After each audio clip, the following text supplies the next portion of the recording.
we need a name for the podcast, and I was thinking we could go with something just kind of completely innocuous in that, and I was just thinking like that one sports podcast, Yeah, just something yeah, I simple. like it. That one sports podcast. If Hey, if you listen to something that comes sports? to me, You listen to that podcast? Which podcast? That sports podcast. What sports yeah, podcast? That sports podcast. Oh, yeah, you mean that sports podcast? Yeah, I'd watch that. I'd listen to it. It's pretty cool. yeah. Pretty soon, people would be like, "It's that sports podcast." Exactly. That's just- Exactly. So we got some work to do first before we do that, and All right, everybody. Thank you for watching That's Sports Podcast. I am Brandon. This is Anthony. Thanks for tuning in. I don't have any trip chicks or theatrics this time, so we're just going to jump right into this thing. We're going to go ahead and start talking about Antonio Brown and the drama queen that he's been the last couple days. So for anybody who's been living under a fucking rock, this guy had a meltdown in the middle of a football game. Literally, they're down third quarter, and him and Bruce Arians exchange some words. He gets heated, takes his jersey off, throws shit into the stands, and then he starts hopping off the field, celebrating like he's fucking done some heroic act, and then carries off into the sunset. He put out some press release through his lawyer saying his side of the story was that he was injured and blah blah blah blah blah blah blah. A bunch of bullshit. So Anthony, why don't you go ahead and kick off your thoughts on that? Go for it, man. all right. Well, thank you, Brandon, for having me. And with Antonio Brown, I couldn't think of a hotter topic to talk about, a more amusing one in a way. That reminded me, if you've seen the movie Slapshot, when the guy Ned Braden was a pretty boy on the team, and he was one of the skilled players, right? And then he was frustrated that they always got into fights. This is a movie where they just like continually get into fights on the ice, and he decided to undress all of his hockey gear down to his jock strap and skate around. Yeah. So that's what that reminded me. What Antonio Brown did. That's what that reminded me of. But Antonio Brown. Listen. I don't know what he was thinking. He's a guy, he's got another chance to win a second straight Super Bowl. Okay. Brady's having an incredible year where he's tops in, he's second in, no, he is tops in touchdown passes. So this is a guy that you want to go to war with and say, we got a chance to win it all. And he's decided to just, jump ship from the team. So I think it's a really bad decision on his part. What do you think, Brandon? Well, first off, when it first broke, my reaction was the same as it's always been from then till now, is that he was a big crybaby. Even if I did believe that he was hurt and made this big deal about, not being able to play or being tentative and stuff like that, and the coaches were kind of trying to pressure him or some shit like that. Let's be honest, this guy had a choice.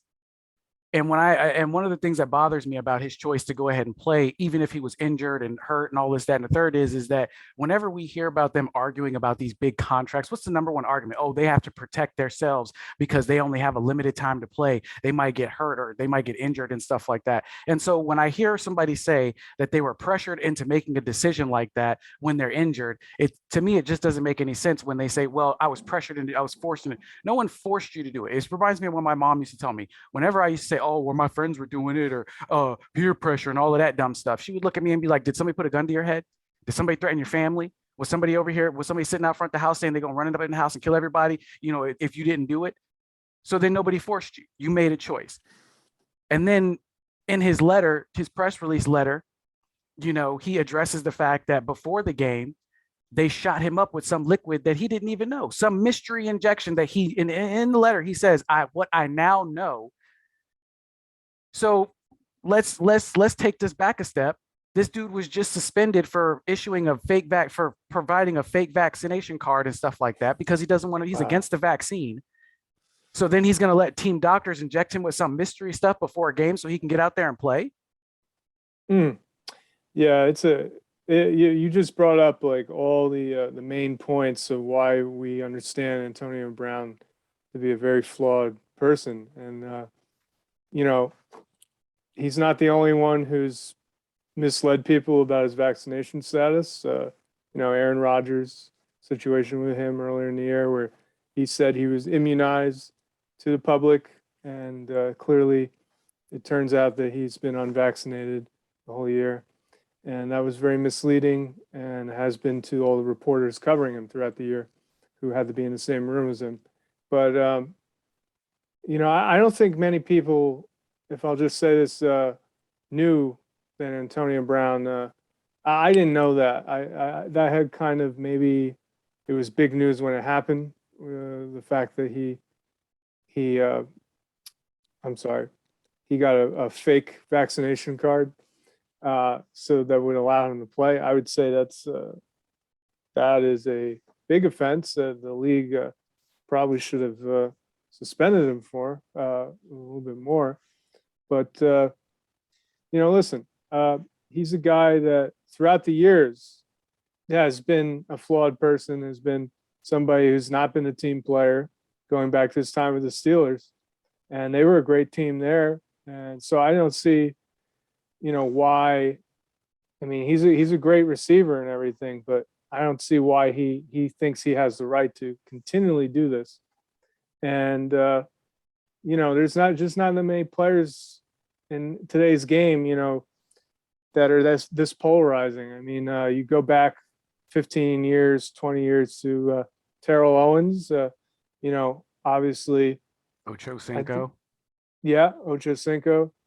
Um, I would say that they caused issues, but they still did a lot of winning as well. And more so on Terrell Owens' part. And he was maybe not on. He didn't have a quarterback like Brady, perhaps during his career, but I would say that he didn't really let things like he wouldn't quit on his team in the middle of the season, or he wouldn't quit on him in the middle of the game. So I think Brown's really making a poor name for himself here with this, and Yeah, I like mean, you bring up. it just really adds on to the laundry list of things that he has as a body of work. You know what I mean? Like a lot of people at this point remember more of the bad stuff about him than the good stuff. I mean, let's just be Yes. honest about it. And it's tarnishing his legacy.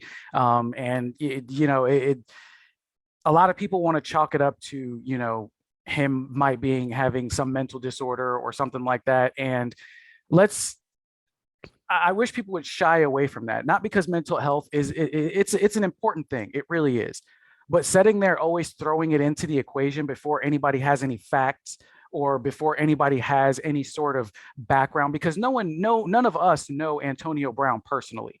Okay. He could just have this attitude of arrogance because if you look at his body of work and everything that's happened to him, he's barely suffered any consequences to the negative things he's done in life. How many times, like if we went to work and turned in a fake vaccine card, we'd be fired. We wouldn't have just got suspended. We'd have been fired. There would have Oh been no man, paycheck after that.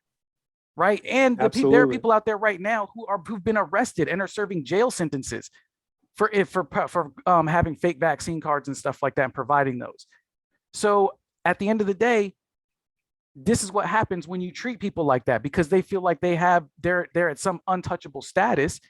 People will act accordingly until they get in the door and then they get a little too comfortable. We've all got that friend. We've all know that person, that one person that we know that we didn't know at first. And then the more we get to know them, the more they get comfortable and start saying stuff. I mean, and doing stuff. I mean, you invite somebody over to your house a couple times. The first few times they don't put their feet up on the couch. Then one day they get bold and put their feet up on the couch. You're like, you do that shit at your house and you got your shoes on? You trifling. So I mean, at the end of the day, that's what I see him as right now. If they do send him to some psychologist for a mental evaluation and get him a head scan and all that stuff, and they do say that there might be some mental health issues there, then then I can say okay. But people are too quick to throw that in there and just dismiss bad behavior, or they want to write it off real quick and stuff like that as something else when it's purely just a choice. He could have handled that situation way better, in my opinion. Yeah, I 100% agree, and I think the issue of mental health is becoming a bigger issue nowadays in sports, and rightly so. We should devote some some attention to it. But yeah, don't jump to conclusions, no matter like what you're doing in life. Don't jump to conclusions and start, excusing away terrible behavior, which is what people are doing with Yeah, Antonio Brown. exactly. So, but I mean, I think we've talked enough about him. Oh yeah, yeah. I Let's think. let's move on. Let's roll on to the next topic on the list here. What you got? All right. Well, I think what I was looking up today was if we look at the teams that are near the bottom of the league, and I've been thinking about that. I know you have because we're Giants fans this year, unfortunately. And so, just to get into it, I mean, right now the Jaguars have the worst record at 2-14. The Lions are right behind them at 2-13-1, with a tie there.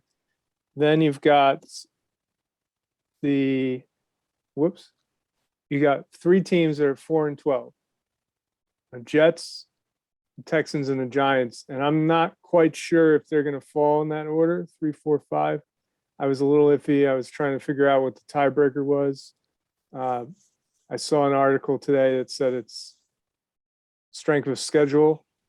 I'd have to go and really look at that. But, as of now, unfortunately for us, for Giants fans, it looks like we're not going to get that number one pick. But,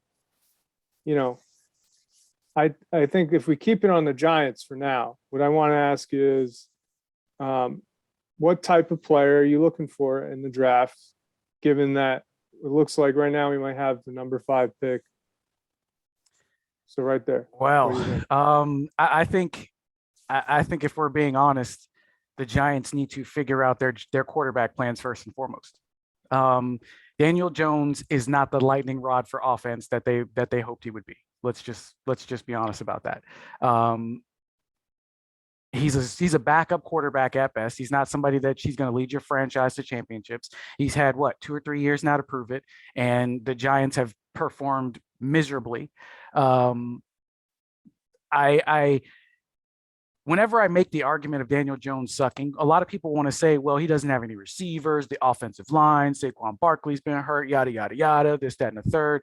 But I would like to point out that, the great quarterbacks make stuff happen.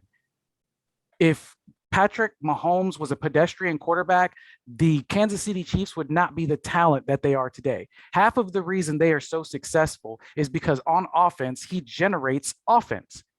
Daniel Jones does not do that. I don't care that he can run. I don't care that he's mobile he does not use those things together to be able to extend plays and get the ball downfield to receivers. And people can sit there and say, oh, well, he has terrible receivers, blah, blah, blah, blah, blah, blah, this, that, and the third. Again, there is somebody out there who's running. There's at least 2 to 3 people who's running routes out on the field. Can we agree on that? And you're telling me that all 3 of them, none of them got open on the play?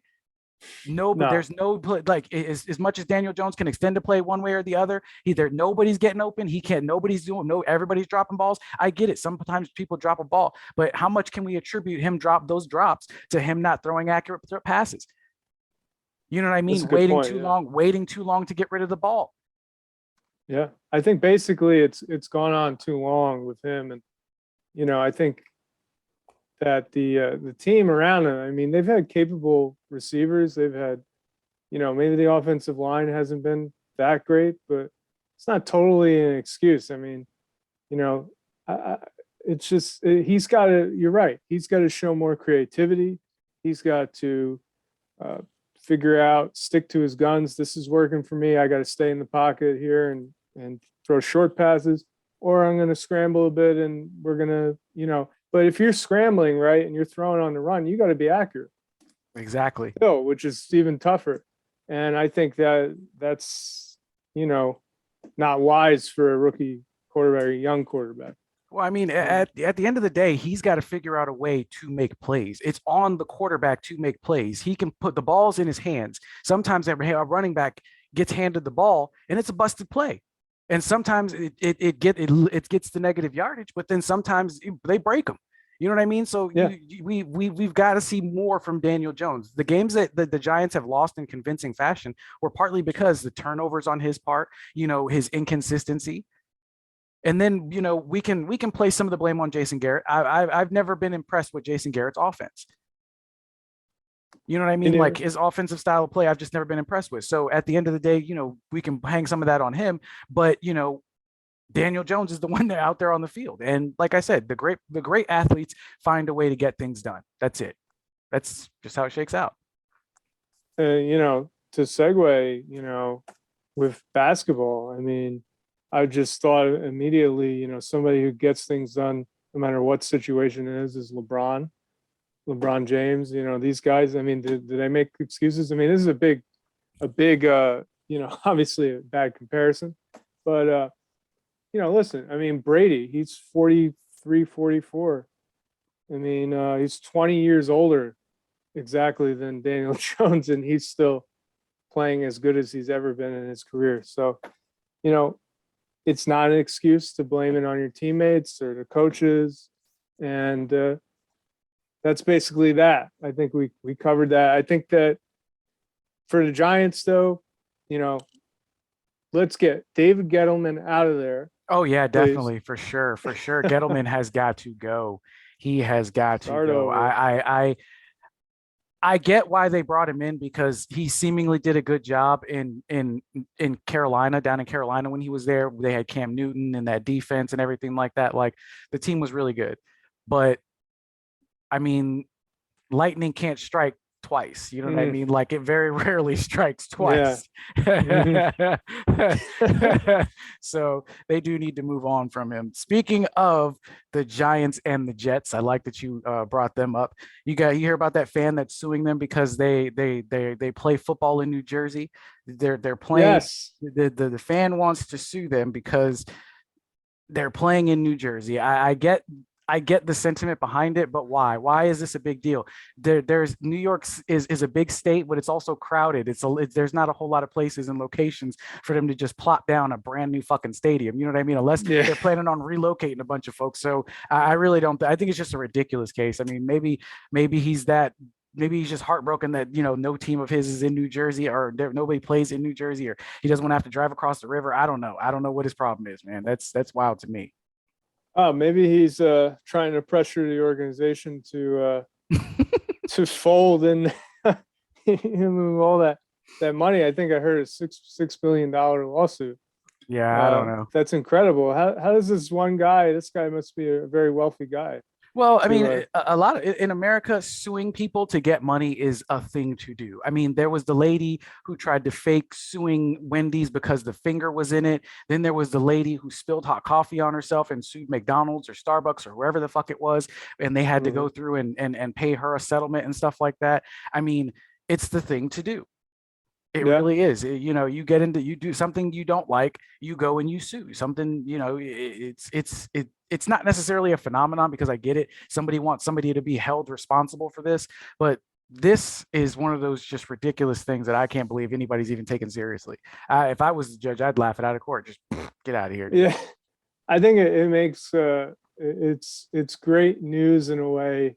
It's piling on the Giants and the Jets at this point, right?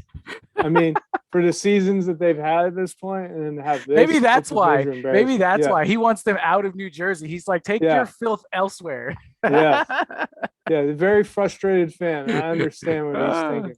Yeah, Yeah, yeah, yeah, yeah. Oh man, that's funny. So that's great. let's keep rolling with the basketball.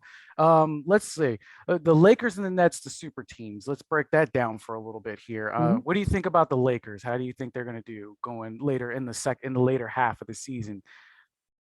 Well, I mean, LeBron right now he's averaging about 29 points per game. He's been great this year, and the Lakers, I believe they're in like sixth place. So, they're for them, you would expect them to be up near the top, but you have the emergence of the Suns uh, last year, and they're a really good team, top to bottom. They may not have the star power, but they're very well coached. I think that I think they're going to be a force to be reckoned with. So I think with the Lakers, down the stretch here, they have all the experience on their side, right? LeBron, he's been in the league 18 years now. So, I mean, he's done everything. He's still playing at a very high level. Now you've got, their other players, Anthony Davis, the other guys, who's the guy? German guy, Mo Wagner, right? Hmm. He's there. I mean, they've got plenty of size just between those two guys. So in a way, I don't know if this applies to basketball as much, but when you're talking about hockey and the hockey playoffs or whatever, they say, oh, the teams with the most size are built for the playoffs. So, I'll put that to you. Do you think that that's really going to help them as they go into the playoffs? Well, I mean, on paper, the Lakers are a great team. Like you said, they have the experience, they got the players. I mean, they got the talent. But one thing that we've seen from Golden State over the emergence of Golden State is that there's not a lot of teams, no matter how much talent they have, can beat homegrown basketball. And that's what the Suns and the Golden State Warriors are playing right now. I mean, let's be honest. Nobody thought the Suns would be. The Golden State would be doing as well after Kevin Durant left and Klay Thompson's injury and stuff like that. But Golden State plays homegrown basketball. They take players and they groom them. They bring in the talent, they groom it, and they nurture it, and they give it a place, give it a home. And that's what that's what they're doing. That's why you see these teams and they don't have the high list of superstars. Yes, these guys are all balling and they've got the stats and stuff like that, but none of them, a lot of them aren't superstars in their own right. You know what I mean? Some people wouldn't even know some of the names on the Golden State Warriors and the Suns.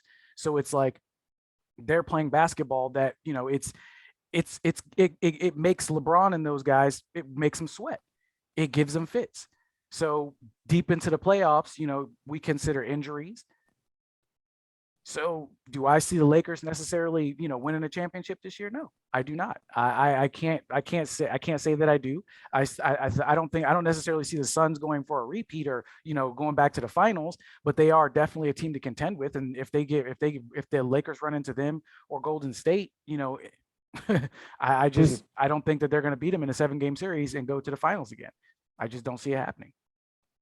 That's interesting. So you think that in other words, the youth of the Suns and the well, not even necessarily the yeah. youth. I mean, it's just the style of basketball that they all play. They play unselfish. We need to win basketball, and that you can tell you can see the way that they play versus other teams. Like when you watch Golden State and the Suns play right now, you get that bubbly, like back in the 80s, 90s, they were balling type basketball feel. It's fun. It's exciting. The ball's being spread around a lot. You know what I mean? You're not like LeBron James, then 2 seconds later, LeBron James, and then 2 seconds later, LeBron James, and then 2 seconds later, Anthony Davis. You hear all the names. You know what I'm saying? Like you get the whole team involved. That brings the atmosphere out. The bench is going fucking wild because the guys are coming off the bench and scoring and playing well and everything. So it's just a different atmosphere. It's a more intense atmosphere because not only do you have every single player on that basketball team giving their all the fans are in on it as well. Even at home, they're feeling it. You know what I mean? The energy, it's all electric. That's a great point. Yeah. And I remember watching the finals of the Phoenix Suns. Home court advantage was significant. They had probably the most raucous crowd that I've seen in a while. So, and obviously it's the finals, it's not surprising, but the style that they play, which is exciting and fast and makes everybody a part of it, not only gets the fans excited, but it gets, everybody, the bench, everybody on the team excited. And obviously that's been great for them. Yeah. I mean, it plays well. So, with the Nets now, this is the biggest super team that we've ever seen.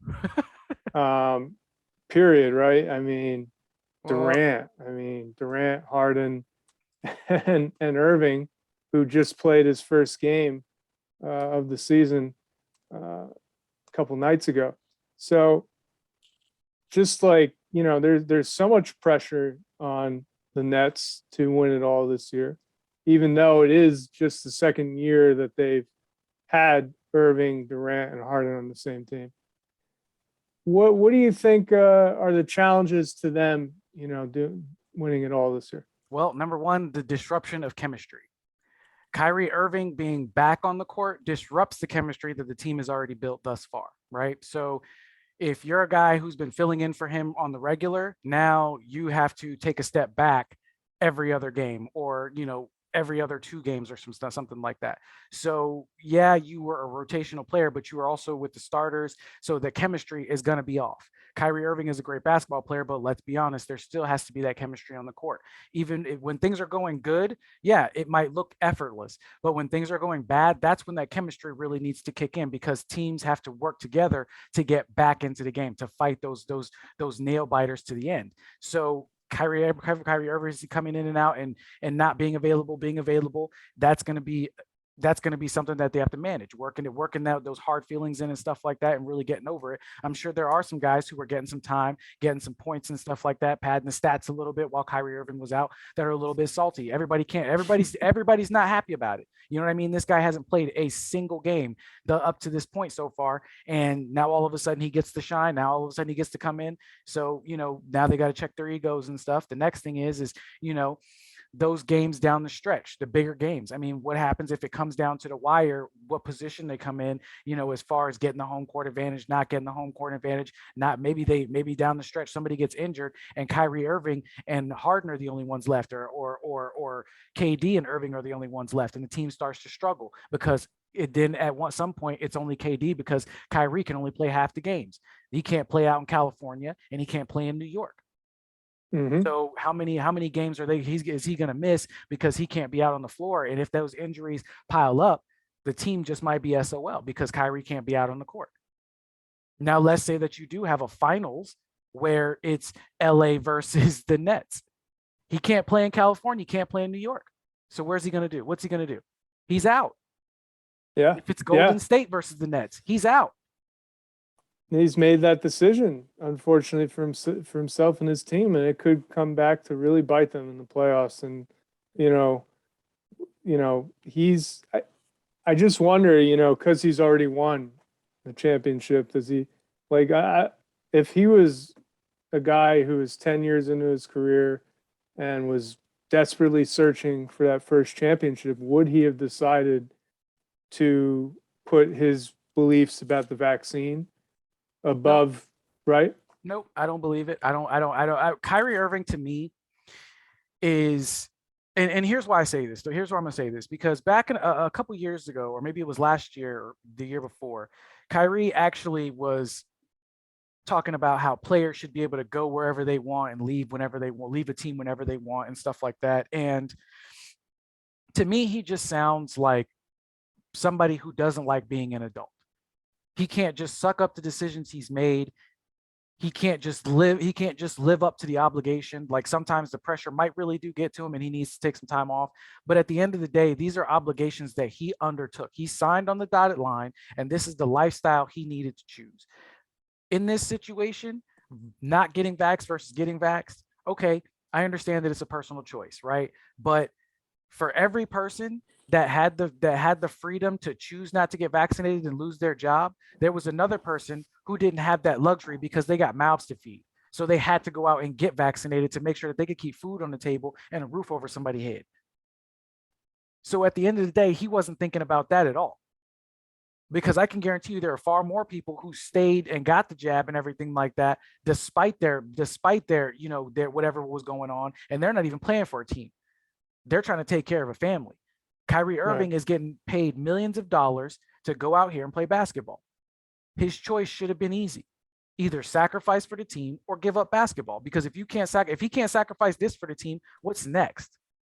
Right? And how many times, a couple of years ago, he was talking about he just didn't suit up. He just didn't play because his mental health or something like that. He took a month off basketball or something. You know what I mean? Like, he just took time off randomly. And that's okay, cool. And I get it. I get it. We want to help, people but he's playing fucking basketball. right? And what he was talking about didn't even pertain directly to him. I get social injustice is egregious. I get that some things you might see might disturb you. But at the end of the day, stop looking at the shit so much. If it disturbs you that much, you must be getting a whole lot of it to let it harp your mental status. Because as far as I'm concerned, he's not treated like every other black person in America. Pretty much everybody knows his face. He's got millions of dollars. Right. So I get that all the injustices going on out there and stuff like that, but to sit there and be like, oh, I got to take a mental health day because social injustice and, and all this stuff. It's like, dude, you sound soft. 100%. Suit up and play basketball and turn off the internet so much. So yeah, you bring up that he feels all this pressure. He needs a break for mental health and stuff like that. And then this is obviously becoming a bigger issue in sports. And whereas 20, 30 years ago it was this suck it up, rub some dirt on it, get back in there. There was no kind of like I'd say consideration for whether it was concussions or stuff like that, or issues you're having off the field affecting your performance on the field. So with Kyrie, he deserves to have the leeway that somebody should get to deal with their mental health. But the way he's going about it is kind of like Antonio Brown, in the respect of I'm continually sort of taking advantage of this excuse. My status right, is what it is. Like everybody realizes that he's this monster talent, so they treat him with kid gloves. It's like, dude, if you're having mental health issues or you've got some stuff going on, we can get you counselors. They've got money out the ass. You know what I'm saying? They got team doctors. They spend a lot of money to make sure that these players are fit to play. Right. So it's like if Kyrie was having all those problems and stuff like that, go see a counselor. And then when they go see a counselor and the counselor recommends that they take time off basketball, then I'm like, yeah. But don't sit there and just tell me that you feel bad one day and need to not play basketball. What are you talking about, dude? A lot of us feel bad for a lot of different reasons. None of which have and a lot of us aren't even making millions of dollars with our lives to be able to even fix it. You know what I'm saying? Like if I wish I made enough money to where I could just easily walk to any psychiatrist I want to and go talk to him and stuff like that and have an old check under the hood every so often. You know what I mean? Yep. But I don't have the luxury or the finances to just keep strolling out there and paying $200 an hour and stuff like that. Paying $200 an hour for a friend? Shit. Oh man, I wish I had the disposable income. You know what I'm saying? Yeah. I hear you there. I mean, it's it's incredible. Yeah, for the average person to you really can't put yourself in the shoes of a millionaire professional athlete, and there are perhaps issues that are different that they have mentally than the average person. But but like you're saying, you want to see him suck it up a bit more. Just go out there, be with your team and really represent the city, which has been craving a real. And he's a local guy. He's actually. I grew up in Montclair, New Jersey, and he went to Montclair Kimberly Academy for a short while. Oh wow! Okay. Back when I was, I went to Montclair High School, but he went to MKA from. We were both around the same age, so freshman and sophomore year he was there, and he's a local guy is my point. And for him, it should be a big honor for him to represent the city on a professional team. And not only that, New York is considered one of the biggest markets. Yeah, biggest market, biggest basketball market.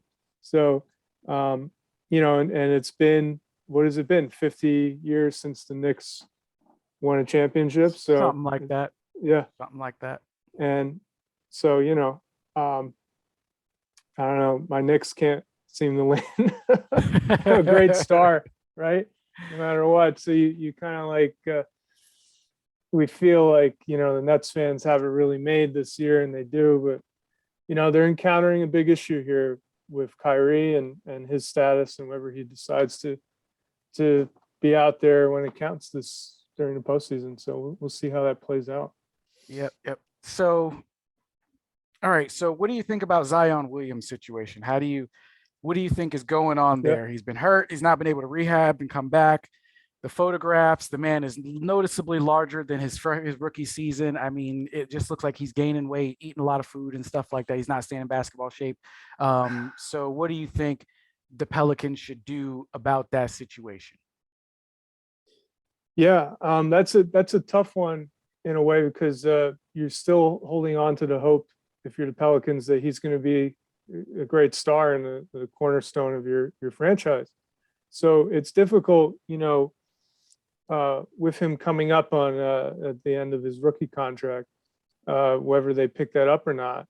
It's difficult to just say, listen, he's not in shape and he's not shown an ability to rehab from injuries. So we can't trust this guy to a long-term deal.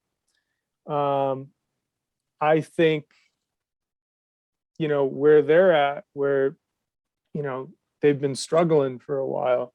I think that they really need to, think about should they cut bait with him and, rebuild pretty much from scratch. That might be better, considering the fact that, he's barely played in like, what is it, 2 years? So, he's been in the league 3 years. This is his third year, and he hasn't really done much. There was much expected out of him coming out of college. He was this guy who was a powerful, explosive offensive player, and we just haven't seen that in the NBA from him. So based on that, I think a team that is struggling really needs to consider whether they can, keep him as the cornerstone of the franchise. Yeah, I agree. I think now is the time that they need to answer some tough questions. If I were them, I would let him ride out the rookie contract. I wouldn't extend it. I wouldn't even offer him an extension. And the biggest reason is it's my belief that it's his fault he's not out on the floor. People were upset that people were fat shaming him or whatever it was and everything like that. And let's be honest about it. Basketball players got to be in shape because basketball is a very quick game. They got to get up and down the floor real quick. They've got to be able to jump real quick. They've got to be able to move and stuff like that. And when you're gaining weight and you're trying to rehab an injury, all you're doing is putting more stress on it because you gained more weight. And so when you're trying to rehab, your body is, trying to fix itself and recover from the ankle injury or whatever it was, the surgery and stuff like that. I mean, he's had a couple of lower leg injuries and stuff like that. So it messes up all your gait and everything.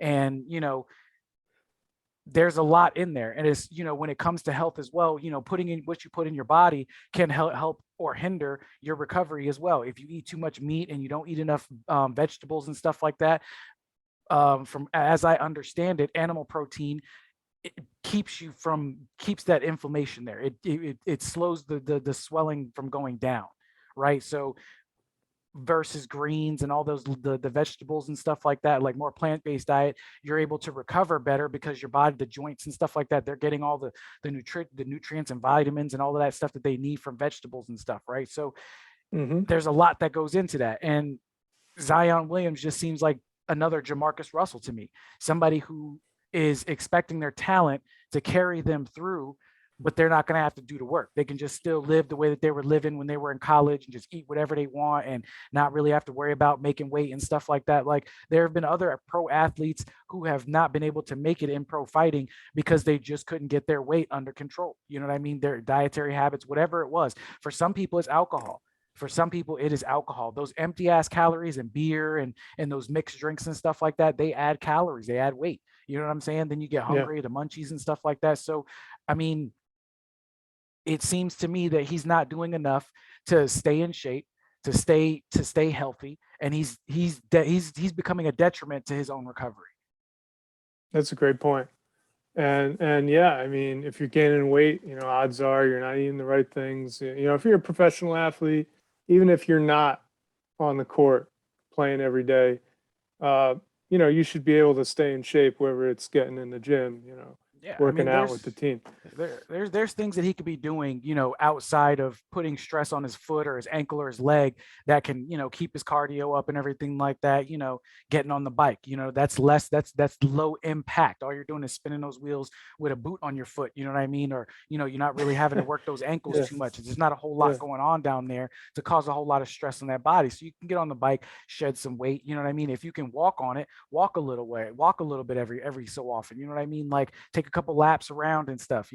There's things that he could be doing to stay in basketball shape, but I just don't think that he's staying in basketball shape. And I think that's weighing on the Pelicans. But like I said, I would let the contract run out. I would just let it run out. And if he wants to cut a deal for less money, cool. We'll give you a 2-year deal for less money or a 1-year deal for less money. You get big if you can get back on the court, let's do it. And then that year that short term deal's up and he performs, he goes out there and he can play. They renew him for a bigger contract. But I mean, as far as I'm concerned, it just doesn't look like he's helping himself. yeah. I think, and the Pelicans, this is a results business, professional sports, and the Pelicans, need to start, getting out of their own way and being a team that can win consistently and try to bring some better publicity to their team. And I think they can't mess around. So if they really think that Zion is not the guy, cut. It's time to move on. Unfortunately, there's a lot of promise there for him, but sometimes things don't work out. Like we've seen in the past. With he was the number one pick, right? I think so. Yeah. So we've actually seen that in the past, and it's unfortunate, but I mean, what's it called in hockey? I'm trying to think because I followed the last couple drafts. Well, up until recently for the New Jersey Devils, Jack Hughes was considered more or less a bust. He I don't know, maybe that's a bit strong, but he had a big injury at the beginning of the year. He played well, but then he got injured. He missed 17 games, and Devils fans, the team wasn't moving forward. They were sort of they had a 6-game losing streak after he came back. So even with their number one pick back in the lineup, they were still struggling mightily. Now he's sort of turned that around, and he's had back-to-back 3-point games. So, that can happen to Zion too, right? I mean, how much of this do you think is the Pelicans not, sort of building a winning culture there, whether it's with the coaches and the other players? Well, I mean, yeah, I think this is a problem that's symptomatic with, or it's a problem that almost every sports club has to deal with, is this sort of monstrous talent and the risk that you take bringing it into your house. Because, like I said earlier, people will act accordingly until they get their foot in the door. So these players, when they talk about like what was the cornerback in the offseason for the Giants who had that was in the trouble. He was the rookie. They accused him of robbing some people or something like that. I can't remember his name, but Was it Janoris Jenkins? no, it wasn't No. Jenkins. He had Damn it. somebody break into his house. That's right. Um, Oh, I know who he is now. it was the rookie cornerback, and he was accused of him and somebody else. I believe they were on the Giants. They got accused of robbing some folks at gunpoint or something like that. And when they do these sort of background checks and these kind of character tests and all that stuff, people will say what they want, what somebody wants to hear, right? Like when you go for an interview and the boss tells you, that guy tells you, what do you see yourself in 5 years? Everybody's fucking lying because nobody wants to be at that company in 5 years. Most people are just taking that job because they need a paycheck, right? Like that's a Yep. lot of people. So at the end of the day, that's what a lot of these guys are doing. They're saying they're checking the right boxes, they're doing the right things and stuff like that. And some of them have some stuff that goes on in their past and stuff like that, or when they were in college, they had some problems and everything like that. But then they say, oh, I turned it around. And sure enough, they did clean up their act for a while, but then they hit the NFL and then they get a DUI and stuff like that, or they get accused of sexual assault, Deshaun Watson. You know what I mean? Like there's all this stuff that comes out. You know what I mean? And it's a risk that every club faces, because they always want to take a risk on that monumental talent, even if they feel like there might be some red flags. You know, I mean, people are willing to take the risk because they know that it's going to make them a lot of money if this kid comes out and performs real well and takes them to the Super Bowl, the playoffs, the NBA finals, whatever it is, whatever big final thing, cup, the World Cup, whatever it is at the end of the road that person's supposed to take them to. That's what they're seeing, the big dollar signs, cashing in and stuff like that. And sometimes you get blind to the red flags. Yeah. Apparently, it happens maybe not that often that a player like that cornerback for the Giants, gets involved with weapons and stuff like that. But I think that yeah, I mean, it's tough for them to, when they're scouting out a player they want to draft, for them to say no if he's very talented, based on if he's had issues off the field. And you know, I think about Ray Rice or something like that. I mean, I think that you know that was very unfortunate for him. I mean, I was a Rutgers fan. He was great there, and he hasn't played right since he. Not Right? that I'm aware of. I mean, Right. Ray Rice to me was a unique situation. And I don't mean unique situation as in men haven't been beating women in the NFL and people have been covering up and trying to be all hush hush. What I'm saying is that man was caught on the worst day of his life. Yeah. You know what I mean? And now he's paying for the worst day of his life for the rest of his life. That's a unique situation. Do I believe that Ray Rice really meant to cold cock her like that? Yeah. In that moment, he probably did. But if alcohol was involved, and I'm not excusing the behavior. I'm not. No. Yeah. I loathe men that hit women, but when you mix alcohol and you have people fighting, and women know how to push those buttons and those nerves. And I watched the video. Several times. Okay. She's in his face doing something. He looks like he's on the phone. I don't know what was leading up to it, but they did not look like they were having a good time. Right. And it was probably a time for her to step the fuck away and him to step the fuck away. But apparently there was just no stopping her, and she mushed him and she had her finger in his face and everything like that. And like I said, I'm not excusing the behavior, not one tiny ounce of it. But like I said, this is a person who was caught in the worst moment of his life. And you could tell it was the worst moment of his life, because he even went to the NFL and told them what happened. He went to the Baltimore Ravens and told them what happened. He didn't sugarcoat it. He said, I knocked her smooth out, man. he went and told the truth.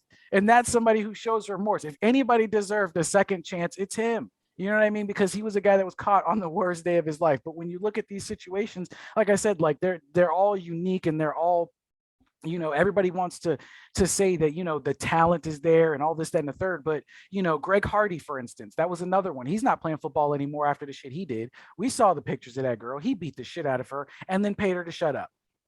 Like, we know that for a fact. I don't remember Greg Hardy. Sorry. Oh, you don't remember Greg Hardy? He was a Cowboy. He was a defensive end for the Cowboys. He was a defensive end or a linebacker for the Cowboys, and he beat the crap out of some white girl. And he paid her to keep quiet. She was going to go to court, pressing charges. It was a whole big thing. And then all of a sudden he miraculously disappeared. Oof.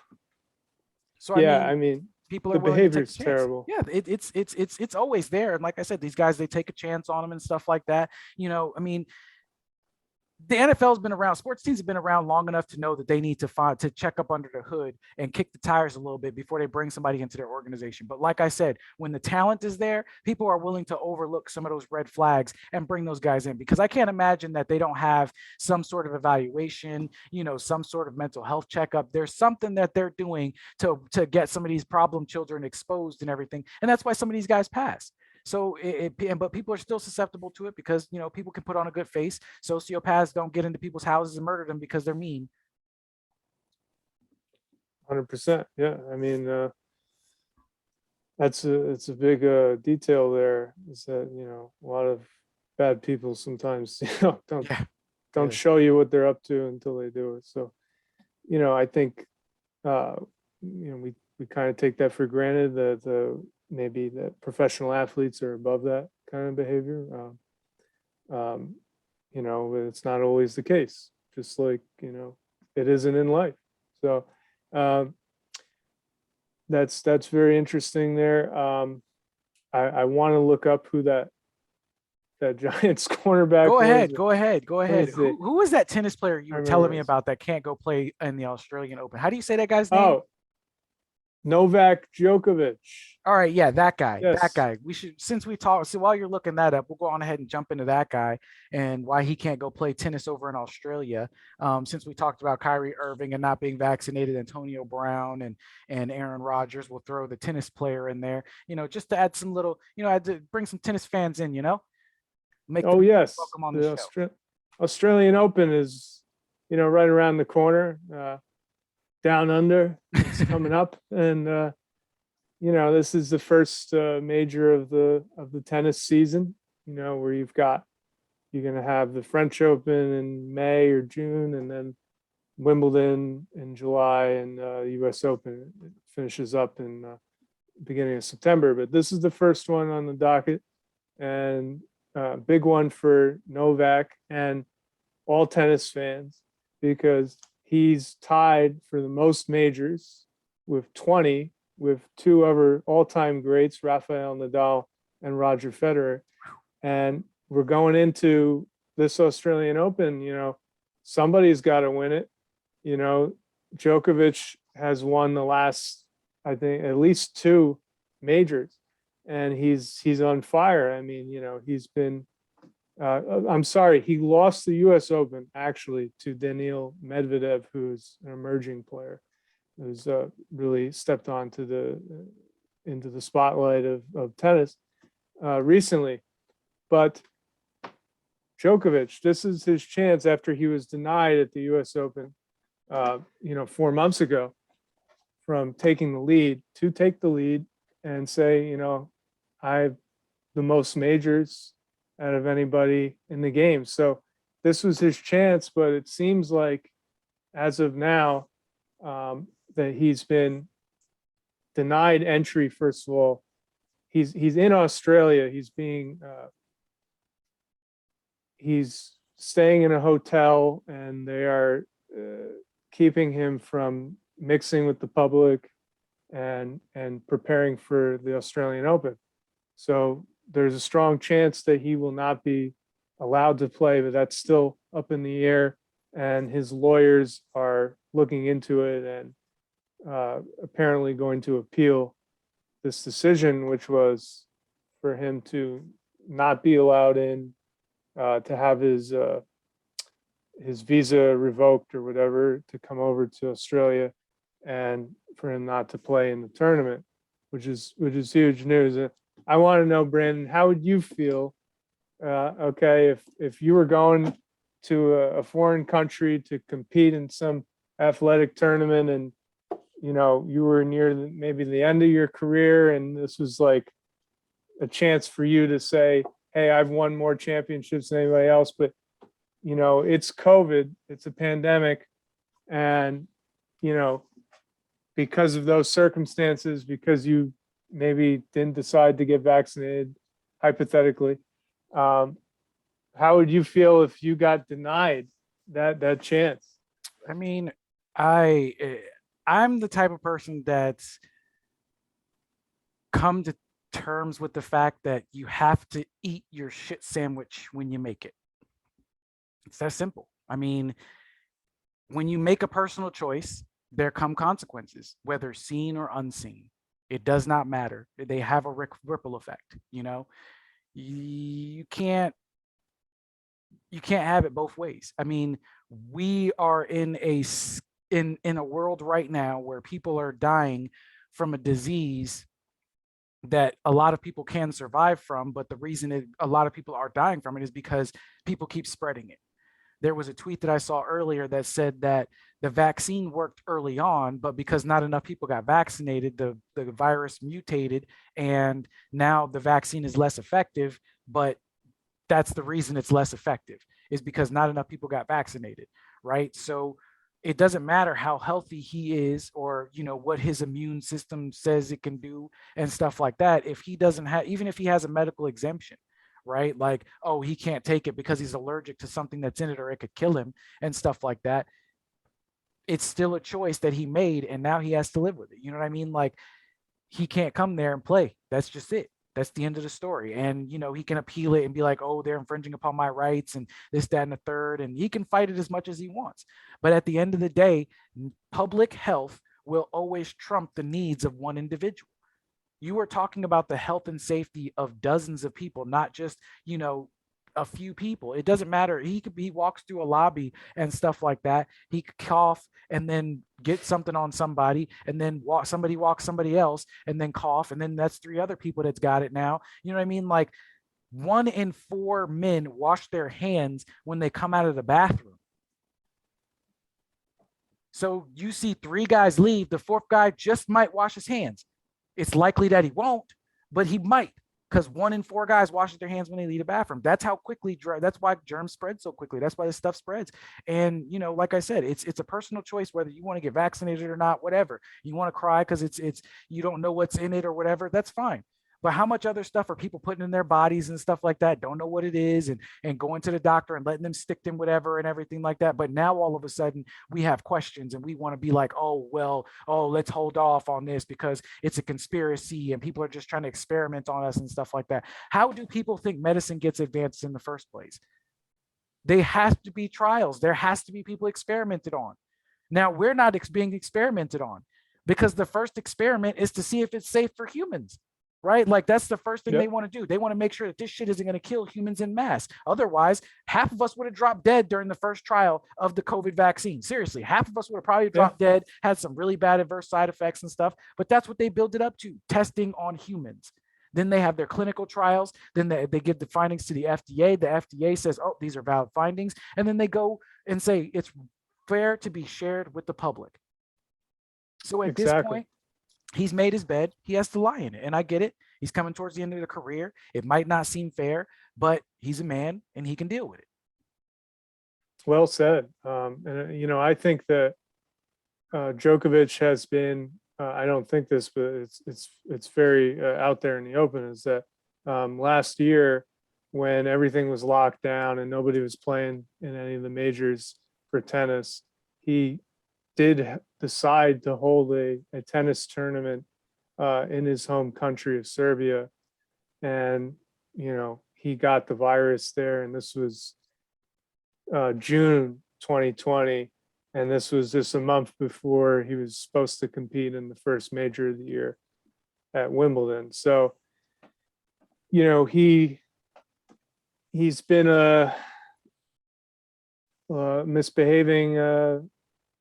Is that fair to say? Didn't he hit somebody with a tennis ball too, or something? Oh, yeah. Like that? Yeah, he hit somebody with a tennis ball too.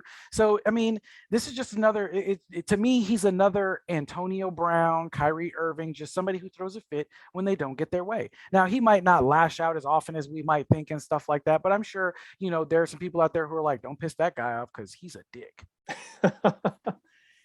And Djokovic, throughout his career, he's been, a guy who, compared to the other top players of Federer and Nadal, he's been considered, a guy who's,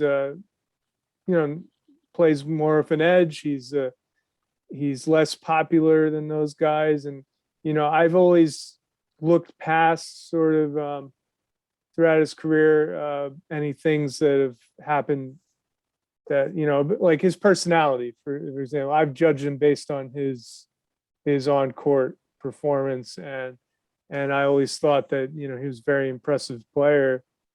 First of all, for him to break in and be in the contention to have the most majors when Roger Federer and Nadal both had at least 5 years or 5 years older than him and had that much of a head start is very impressive. But, I think that, we're getting to a point now where things are getting a little weirder with Djokovic, and he's, you know, that issue at the U.S. Open that was uncalled for, that was an outburst.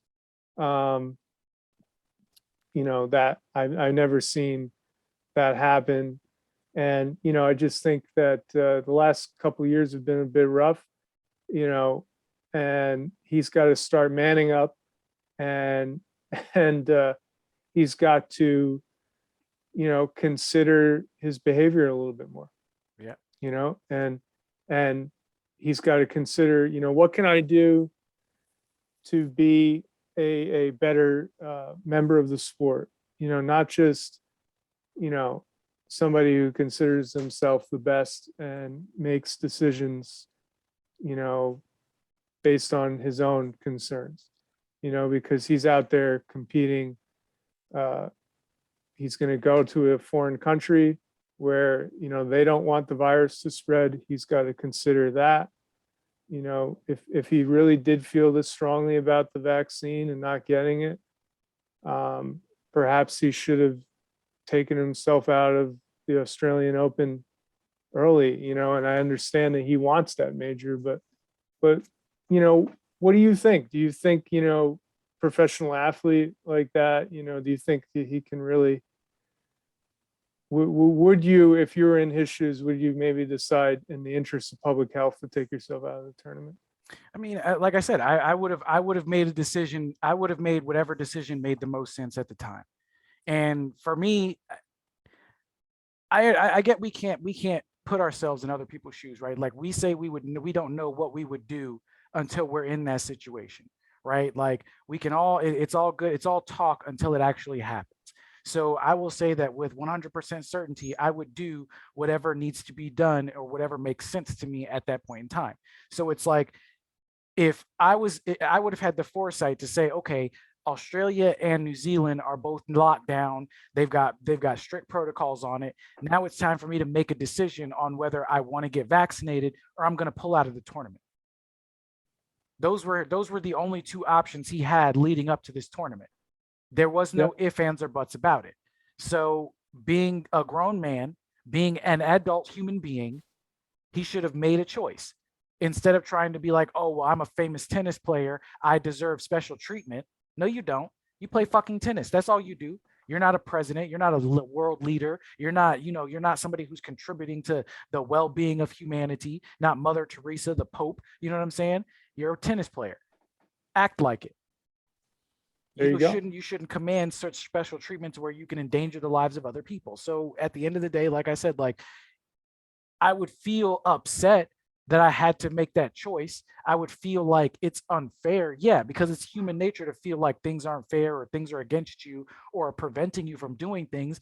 But we, like I said, we all make choices and choices have consequences, whether seen or unseen, right? Like nobody sees the if somebody who catches COVID doesn't have any doesn't show any real symptoms except some little minor little and stuff like that, they can't see the impact that has when they carry on. You don't see germs jumping from your mouth and onto somebody else, and then you don't see how sick that person that you caught in the grocery store with your germs gets because they're out of your life. They're a stranger. So those are consequences that are unseen, but they're there. And that's what he had to take into account. That's what I would have taken into account. I mean, we're all adults. We all have to make those decisions. And, he knew it was coming. It's not like this is a surprise. This shouldn't be a surprise for him. Somebody should have sat there and told him, look, man, you don't want to get vaccinated. Australia and New Zealand aren't playing around with this virus. So you need to consider whether you're going to get vaccinated or whether you're going to pull out. And I believe a lot of this is on his team's fault. You know what I mean? Somebody probably said, oh, well, we can get you in there, or I know somebody who can help out, or whatever it was, but nobody talked him down or gave him or put it in his mind that the reality is that you might not be able to play. Yeah, exactly. You got to have these guys, all these top tennis players, they have a group of professionals around them, public relations people, those people are experts on this stuff. And I understand that they don't have any control over him not getting vaccinated. they could definitely, suggest some things. They could suggest how he should handle. He's not really at the end of his career. He's about 35-ish. So Federer has played until he's 40. He's hasn't retired yet, but he's close. But Djokovic has another 5 years or so where he could play at a top level. So he should not think of this as it's make or break at Australia here. That I have to disobey their COVID laws and go in there and play. Maybe somebody on his PR team could have suggested to him that, maybe you take yourself out of this tournament because there's just no way that you're going to be really allowed to play based on how they're handling the virus. And he would have avoided this big, public meltdown here where he's being, kicked out of the country. I mean, Yeah. Right. Yeah. I mean, it's all about the way you handle these things. And I get it. Again, we're not in that situation, but that's why they have, like you said, the PR team, like I mentioned, they've got people around them to help them manage situations, to help them manage their schedules and all that kind of stuff. So, they've got to be, those people who are working around him got to help him be realistic and grounded and stuff like that. You know what I mean? Like, yeah, if all you're doing is hiring enablers, and that's probably what Antonio Brown's situation is. He's hired a bunch of fucking enablers who are just taking his money, telling him, yeah, you can do that. Yeah, go ahead. You know what I mean? Like, that's what happens when you get yes men. You get these people around you who help build up this ego and this air of I'm untouchable because I'm famous and I got money and ain't nobody gonna do nothing to me. I make millions of dollars. Yeah, and that's again, that's their job, to hold those players accountable because they've got fans who are sort of there to pump their tires and make them feel better. People forget that the fan base is what keeps them propagated. You know what I mean? Like, if somebody stops liking you as an individual, it's the reason Colin Kaepernick isn't playing football. It's because 50% of people everywhere fucking hate him. It doesn't matter where you go. 50% of everybody hates him for some reason. It does not matter where you go. Mm. So the question is that a stat? Hey, look, why do you think he's not playing football? Because people test the market. Think about it. Why do you think he just lost out on a big sponsorship deal because he refused to do public appearances. Okay. So this man is just making all these decisions and these choices based on what he wants, To me, all of this was just a selfish gesture. He polarized fans against him. It's just like the reason Ray Rice isn't playing. The fans, people fucking hate him. 50% of people everywhere hate him. That's why. The way you put Ray Rice back on a football field, half of everybody everywhere is going to be like, what the fuck? Yep. And there's going to be a huge backlash. There's going to be a huge outcry. So at the end of the day, that's why Colin Kaepernick isn't playing. They pissed off their fan base. And I understand what Colin Kaepernick was trying to do. I really do. But do I believe that Martin Luther King would look at him and say that he made the right decision? No, I do not, because he threw away millions of dollars. He threw away status. He threw away a platform. All for what? Well, it's not like his voice wasn't being heard. It's not like his voice isn't already amplified. The moment that he signed an NFL contract from college, his Instagram, Facebook, Twitter, every social media account that man had millions of eyes on it instantly. Even when he was in college, his Facebook status, his celebrity status shot. So he had a platform. He could have been doing all of this stuff along the way. And then all of a sudden he starts having a couple of bad seasons. He gets benched. And now all of a sudden he's a political activist. It just seems mighty suspicious to me. That's all I'm saying. And there's a better way to handle that stuff. We all listen to football players after the games, right? Why wasn't it important for him after every single game to just say whatever he needed to say about public whatever? You know what I'm saying? Police brutality. Exactly. Whatever it was. He could every game, he could have started out by saying, I first want to talk about bringing awareness to police brutality, my and stuff like that. And then he could have been like, I'll take your questions now. Every single interview, he could have done that. Why did he have to kneel during the flag? Because that's what he wanted to do. That's what his message was. If I was in his camp, I'd have been like, don't do that, because you attract more flies with shit than you do honey, right? You want to find something that people like. You don't Mhm. want to go out there and do something that they're not going to like. He alienated a bunch of people, whether they actually care about, what he did, because he went from talking about police brutality. We went from talking about police brutality to whether kneeling during the flag was a thing that people should do. That's what it went from. The conversation was completely distracted from what he was talking about and went to whether he was talking about whether he was kneeling during the flag, and people were fighting about that. So the whole Right. thing just ended up being a big distraction when he already commanded enough attention. He could have been posting Facebook posts and stats. He could have paid somebody $50,000 a year just to run an entire Facebook profile or Twitter profile, whatever social media profiles dedicated to raising awareness about police brutality, but he didn't. Yeah. Instead, he did something that pissed off a lot of people. It alienated a lot of his fans, and that's why he's not playing football. Because I equate it to the exact same thing Ray Rice did. The moment that tape got released of Ray Rice brutally knocking his wife out or his fiance out, they were done. They were done. It's the same thing. No NFL team wants to take a chance on that. Yeah. Because at the end of the day, they have to cater to the fans, and they definitely, depend on them. And so, I think there's a much smarter way, like you said, for Kaepernick to handle that. At the same time, obviously, I believe Kaepernick started kneeling. This was probably around 2016. I believe it was. I think it was the end of, I think it was right. It was 2015 I remember Oh, it was okay. the seasons. He came off a bad season, and then he got benched for Blake Bortles, and then he started taking a knee and stuff like that. And I just remember there was all this bad talk about him in the locker room, and then he started kneeling. Then he said that ignorant shit about, who was it?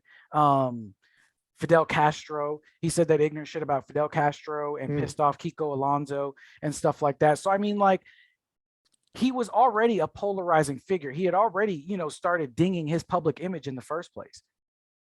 And Mm. I understand that we're all human beings and everything like that, but you don't need to share everything with the general public when you're at that status of your career, your life, because these people are your livelihood. You know what I'm saying? Like, I understand that you want to be out there and fight social justice causes. You want to be on the right side of things, but we live in a time where these celebrities, where Black people, Latino athletes, and Asian athletes, like all these people, they have more say and more power than they did back in the days when people actually had to fucking protest, right? Like, back in the days of Martin Luther King and stuff like that, Black athletes, if they spoke out against racial injustice and stuff like that, they were going to alienate their white fans who weren't all for that and shit like that, right? Like, they were watching basketball. That's what that shit was about. Then you start talking politics and everything like that. Now you start losing fans. It's why Michael Jordan didn't jump into politics and be out there endorsing all this stuff in the third. And that's why he gave his donations quietly. He did all his works behind the scenes and stuff like that. He wasn't out there bringing politics in there because he was trying to build the brand. He even said it. Republicans wear shoes too. I'm not finna sit here and endorse one of them over them and stuff like that, and then cause them to stop to tarnish my brand or tarnish my legacy. I'm trying to work for this. Mm. And some people see Michael Jordan that as a bad thing because they're like, oh well, da, da, da, da. It's like he's trying to make money. He's not in politics. If he wanted, if he wanted to be in politics, I'm sure he would have done it. But he didn't want to be in politics. Okay. Yeah. No, that's his prerogative. That's his. He could definitely do that, and that's. I guess you just get into whether it's really it's more important to stand up against oppression and get out there and use national TV as a way to broadcast your feelings about Yeah. these things. I think that it makes more of an effect. I mean, when you see that, when everybody's watching a game on national TV and somebody sits during the national anthem. So in a way, Kaepernick brought a whole lot of awareness to it, but I think what you're bringing up is that, at the same time, he doesn't have the ability to continue sending that message, because he's become very unpopular, and he's, right, he's pretty much People would out not of the have league. had a problem. I always maintain the fact that it was not about police brutality that people were pissed off, right? Like no one was fighting against that. It was kneeling during the national anthem that people had the largest problem with. If you talk to almost anybody about it, but then people are like, oh, it was because he's doing police brutality. People talk about police brutality all the time. They show videos of cops beating shit out of people all the time. The stuff is there all the time. People see it. They know cops are fucked up. Nobody likes the cops. Nobody ever sees a cop's headlights behind them and goes, thank God those heroes are on duty today. No, everybody gets that little mini heart attack. And then when they fly by, they're like, thank God he wasn't after me. Mm-hmm. So again, we have to look at this situation for what it is and stuff like that and be like, okay, what he did was kneel during the national anthem, and that offended people. That bothered people, just like when Ray Rice knocked the shit out of his wife, just like when the news came out about Greg Hardy and stuff like that. People don't like that shit. There are some men out there who probably were looking at that Greg Hardy situation, and they were like, that bitch probably deserved it. She probably was asking for it. She probably liked to be hit. She probably was trying to get freaky and stuff like that. Now she's trying to say, she was liking it at first and everything. You know what I'm saying? Like there are people out there with that rationale. But at the same time, like I said, you have to cater to to the majority of your fans. You can't split them down the middle, because once you split down the middle, you never know you never know what side is gonna like you more, which side is not gonna like you and stuff like that. And as an NFL team, you have to look at Colin Kaepernick's play. You have to look at the baggage that he brings. Was he worth bringing in and losing fan base? Because people were boycotting, burning jerseys. I mean, this was a whole thing, and it still is a whole thing. Because now all of a sudden, because he's still out there in the headlines and everything. Oh, he just turned down this deal because this deal got pulled because he wouldn't do a public appearance. Every so often, a quarterback gets hurt and everybody's name gets thrown in. Oh, they should bring in Colin Kaepernick. Blah, blah, blah, blah. The man hasn't played football in how many years now, and they're still thinking he has a shot. I mean, geez. Yeah, I want to just see when his last season was that he was really playing. 2017, I believe. I think you're probably right. Because he got benched for Blake Bortles. So when he was with the Seahawks here, he was brought in. It was with San Francisco. I don't think he was ever with the Seahawks. I'm reading that they brought him in, but yeah, he left the 49ers in 2016. He went unsigned through the offseason, and then in 2017, he kind of he was considered by the Ravens, considered signing him, did not do it. So there's a whole lot.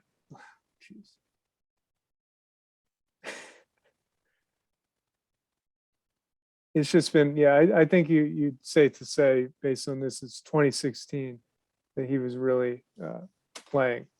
But like you said, I mean, he wasn't even the starter. He wasn't winning football games. He won't doing nothing. If Kobe Bryant had gotten that rape allegation, right, and he was losing basketball games and he was like not playing well and shit like that, he wouldn't have been as popular ever again after that, guaranteed. But because he was winning basketball games, he took LA to a championship, and I mean, people forgot all about the shit. I mean, obviously he was acquitted in court and everything like that, but that's what happens. Winners get a pass. Ben Roethlisberger was accused of rape how many times? And that motherfucker's still over in Pittsburgh. I mean, come on. This guy, he's been accused of rape multiple times, and he's still playing Pittsburgh. People still love him and everything like that. Nothing came of the allegations, I don't think. I don't think anything actually went to court. I don't remember hearing anything about a settlement.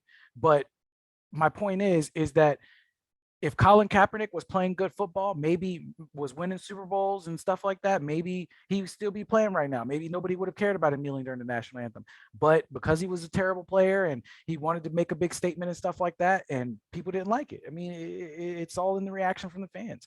I mean, that's what it's all about. You're out there trying to get the fan base. They're the ones that have to feed to feed the team the money and stuff like that. People stop watching. They stop tuning in to television and everything like that. I mean, I personally was slightly offended that he kneeled during the national anthem, right? Because that's always been something that was sacred for us. I lived on military bases where if you were out walking and they were bringing down the flag at sunset and everything like that, you had to fucking stop. Or they would have times where, they're playing the national anthem and you got to face the flag and stuff like that. Like you would stop. You'd see the bases stop. Motherfuckers walking, stop.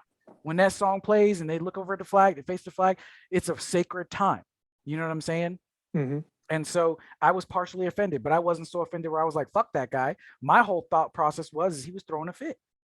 That's why he was getting Right. benched. It was just a way to just kind of, lash out at the time. The first time he did it, the first time he knelt, I believe it was just a way to lash out and get back at the team or whatever. And then in trying to save it, he said, oh, it was to raise awareness for this, that, and the third and everything like that. I mean, I know it's probably a cynical view, but at the same time, it's like he wasn't an activist at all before any of this stuff. Like there's police brutality shit going on all the time, but you're telling me right then, when he's having a bad season and everything like that, he's having all the trouble in the locker room. Then all of a sudden, he's a political activist and he wants to start talking about stuff and talking about change and everything. Like to me, it just doesn't make any sense. Yeah, I mean, this was the first season where Trump and Trumpism was. Sorry for bringing it up, but Oh no, to bring it up, to understand the context, it's important to understand that Donald Trump was out there, saying all kinds of incendiary things, where it was about Mexican Americans, many different things. So, I think that was part of, when you say that maybe Kaepernick decided on a whim to start kneeling, I think that, perhaps Trump, the kind of climate that we were in, brought that to the forefront a bit for him. I think. Again, but all of that stuff was going on well before all that point. You know what I mean? It's like Yeah. you don't hear anything about it until all of a sudden he starts kneeling. I mean, and then another thing was he said that ignorant shit about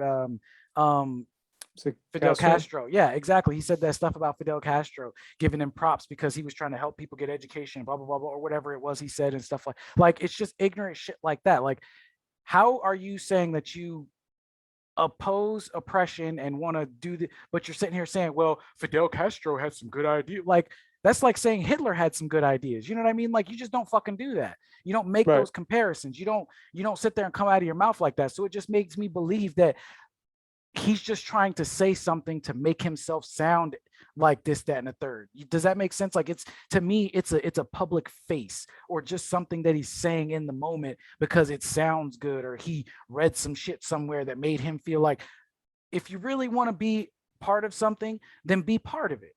You know what I mean? Educate yourself on it fully before you go speaking out in public and trying to do things. And this is why I say, like, back when Martin Luther King and all these people were protesting, I believe that they would be upset if people were out, if they saw the state of everything now, all the protests and the riots that still happen and shit like that. Like when they were watching that last one that happened, the last big one that happened after George Floyd got murdered, I believe that they've been upset because that shit that they had to do back then, they had to do that back then. We don't have to do that now. We know better now.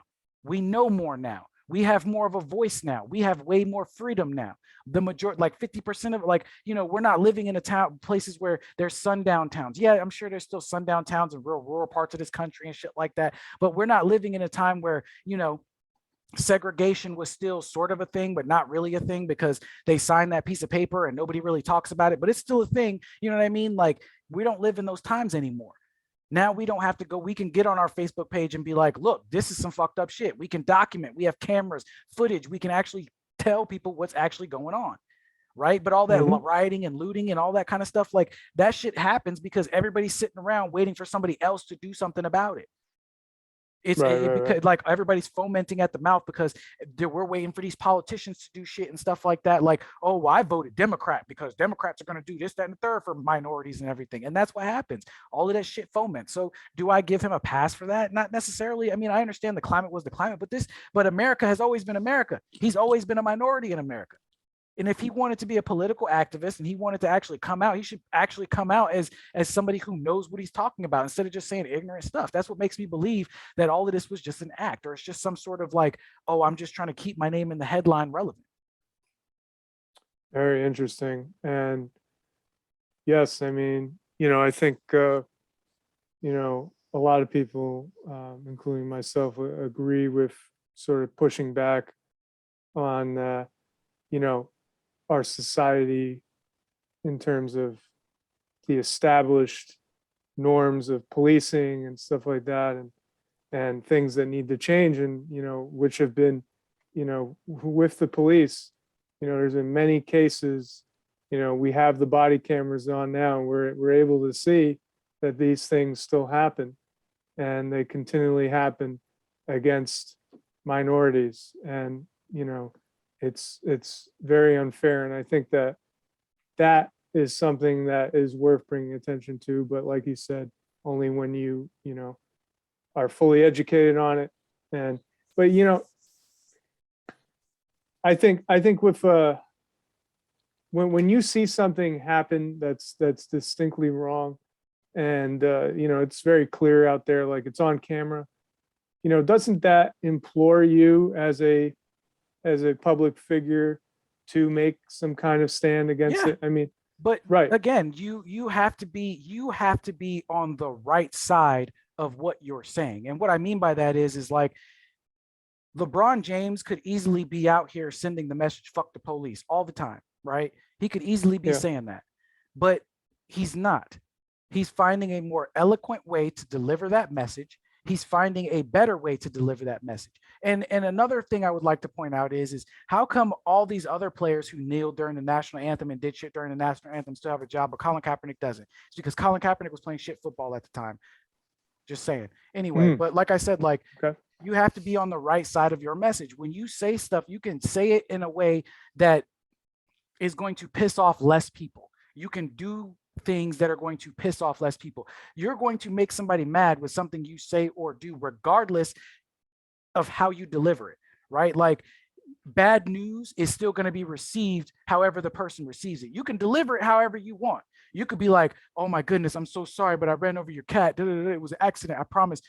Somebody's going to have a good reaction, a bad reaction, and somebody's just going to outright want to murder you. All right. So that's just how that works out. Like at the Mm. end of the day, you have to find the one that the way to deliver something that only pisses off two of the three people, right? Because you can't make everybody happy. And at the end of the day, when Colin Kaepernick went down and kneeled during the national anthem, somebody should have said, hey, bro, that's making a lot of people mad. You did it. Let's not do it again and find another way to carry this message on. That way we don't keep alienating ourselves from the public. It's just like when black people go out there and complain about things being unfair and shit like that, but then you see them doing things that could get them in trouble. And you're like, okay, so why would you do that? Complain about police brutality, but then keep on doing the illegal shit that you was doing. Does that make sense? Like you got to speak out on it. You got to walk the walk. You got to talk the talk. You have to incorporate as many people as you can in that, because at the end of the day, the people around you are going to help keep you going and help deliver your message. And they got to help spread it out, because you can't just sit. We're only one person. One person can affect change, but one person isn't going to do it if they're pissing off half the people everywhere they go. Yeah, again, I think that's an excellent point, because you can't make progress, is what you're saying, or whether it's some kind of agenda you're trying to push with that you want to see change with government and police civilian relations, and you need to work with those people, because at the same time, the people that you're pointing the finger at, you may need to change their perspective on something, and you're not going to do that by pissing them off. Exactly. So exactly. that's a great point there, and I think perhaps like just in closing with the Kaepernick situation. I mean, I think that I took for granted how many people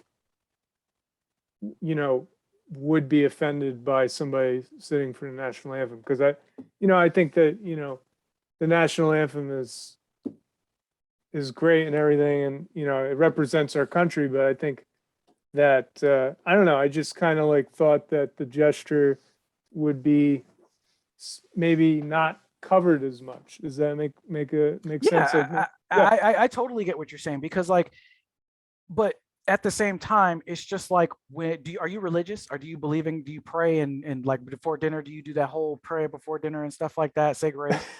I said grace before Thanksgiving this year, but I had not done it before that for a Okay, long so time. So you we're your not very family religious. okay, so you're not very religious, but you guys say Right. grace before Thanksgiving. Well, imagine somebody who's never done that before in their life coming over and not knowing the protocol, right?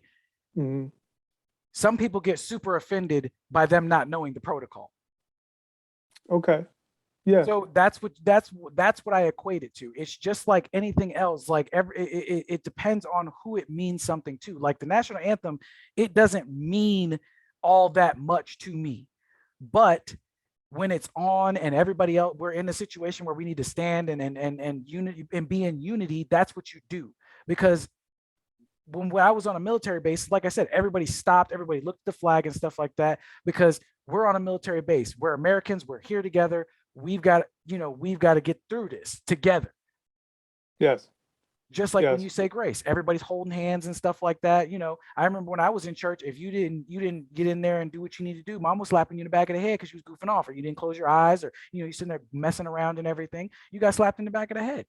So you learned Hmm. how to act during that time. So I understand that people didn't see why it was that big of a deal, but that's because to some people it's not that sacred. To other people it is that sacred. I understand when military people are like, I sacrifice my freedom for you, so but you don't want to kneel for but you want to kneel during the national anthem and stuff. Like I understand that because Hmm. when you come from a military community, it really does mean something to be in the military community. Like despite whatever your differences are, whatever community that military community, they're gonna stick beside you, they're gonna be there, right? Like that's how it is. So but when you look at civilians and stuff like that and people who didn't have family in the military or don't really have that sort of like reverence for it or don't participate in that kind of stuff, that's what happens. People just don't take it as seriously. All right. So Sure. let's round out this show with some Jake Paul and Logan Paul talk. Oh, MMA, nice. mixed martial arts. We'll talk about some mixed martial arts here. So Jake Paul just came off of knocking out Tyron Woodley. Um, Coincidentally, I read an article today. I was not looking it up, just flipping through my phone, and I found out that apparently Jake Paul and Tyron Woodley both had negative test results, drug test results before their Hmm. fight. And it's curious. And the reason I say it's curious, and the reason it's curious is because Dana White has been saying or suggesting that Jake Paul is on steroids and he wants him drug tested. Mm. So I'm curious to know what they pop positive for. Now, it could be something as innocuous as marijuana, but I don't think that they would publish the results of a dirty drug test or say that they had a negative drug test results if it was anything more, if it was just marijuana. You know what I'm saying? Like I Yeah. feel like there has to be something more to it than just that. So it's interesting that if that that whole twist on it. I mean, I could see them doing steroids. What do you think? Me too. Yeah. I mean, this is a guy who's a YouTuber a Everything couple for the years ago. likes. Yeah. Yeah. Yeah. He was just like he appeared in that rap video with Logan, right? Remember that? It was like he was kind of the sidekick to his brother. His brother was like the big YouTube star, and he Jake kind of Paul was on emerged. Disney Channel apparently at some point too. So I mean, like, Okay. they had a little bit of they had some fame going into the whole YouTube venture and everything, and like you said, he was his brother's sidekick sometimes and stuff. But Jake had a little bit of an entertainment career prior to you know joining his brother on YouTube and doing boxing.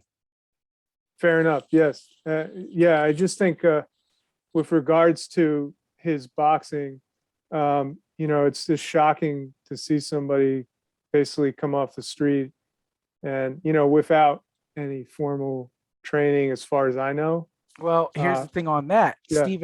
Stephen A says that according to people that Jake Paul's actually been training for training boxing for years. Like I want to say like at least no more than 5 years, but no less than two. So he's Okay. been practicing in the background for a long time, is what I'm hearing. Okay.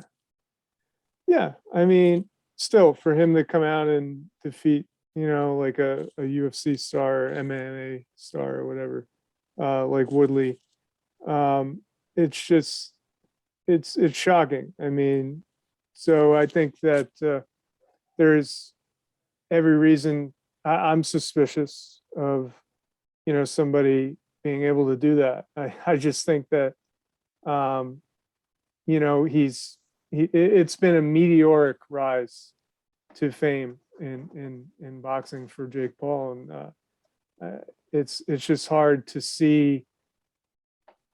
Like, do you ever remember anything like this happening? Like, this is a guy who was not, part of the sport. Well, Several years ago. everybody says that he's having a lot of success. A, because he's winning fights, and B, because he's making money off of it, right? Well, Yeah. here's the thing. Like I mentioned before, they already had a following before they got into boxing. So they were already making big money off of YouTube. Jake Paul was already making money from his Disney Channel money and stuff like that. I mean, and they had other projects that they were working on. Boxing only came about because Logan fought some other YouTuber, and then Jake ended up fighting a YouTuber.